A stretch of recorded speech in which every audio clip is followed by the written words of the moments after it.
Thinking about getting a Nintendo Switch? You're probably wondering whether to go with the classic model, upgrade to the old version, or hold off for the much-hyped next-gen console and officially dubbed the Switch 2.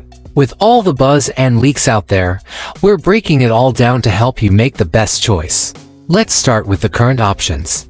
The original Switch, launched in 2017, became a hit thanks to its hybrid design. You can dock it to play on your TV or take it on the go. It comes with a 6.2-inch LCD screen, which gets the job done but doesn't exactly impress by today's standards. Fast forward to 2021, and Nintendo rolled out the old version. It features a 7-inch OLED screen, which is a huge step up in terms of color and clarity. Blacks are deeper, colors are more vivid, and handheld gaming just looks better overall. If you primarily play in handheld mode, the OLED is a solid upgrade. Not only is the display sharper, but the speakers are better, too, offering richer, more immersive sound. However, don't expect a performance boost. Both the standard and old models run on the same NVIDIA Tegra X1 chip. That means no better frame rates, no faster load times, just an enhanced screen and audio setup.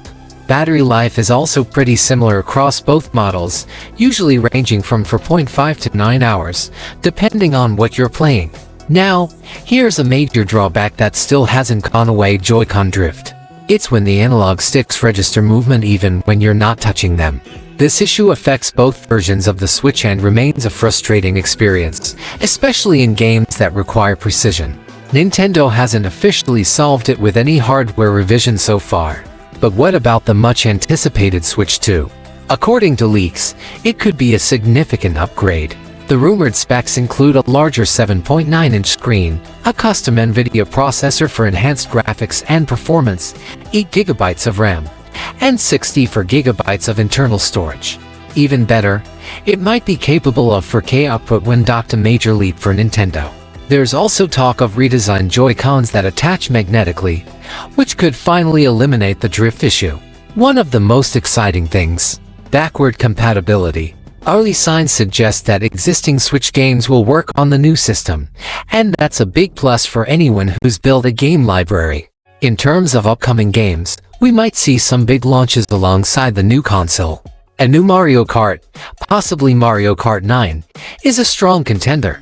There's also talk of an enhanced version of Zelda, Tears of the Kingdom, a fresh 3D Mario game, and the long-awaited Metroid Prime 4.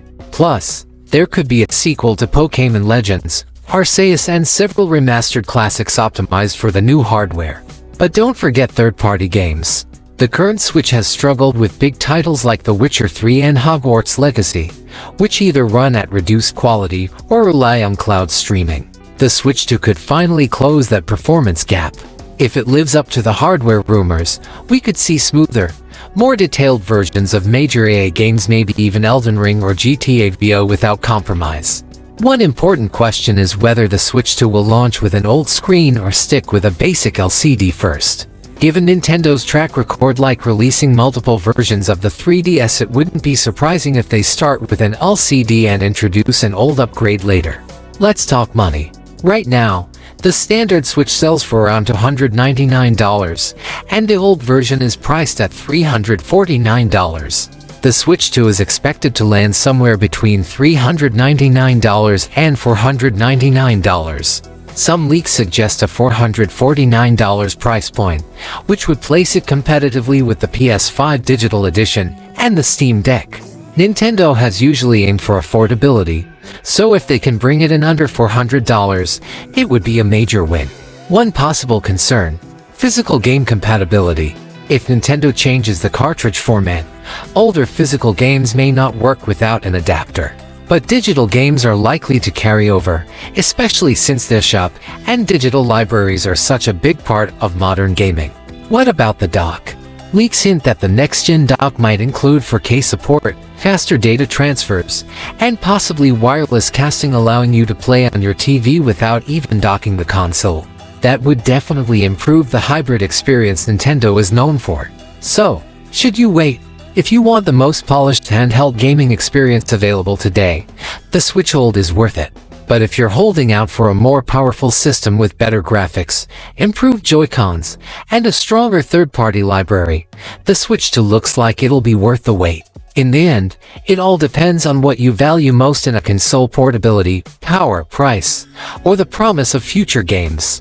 Whether you're upgrading or diving in for the first time, the Nintendo ecosystem has something exciting coming either way.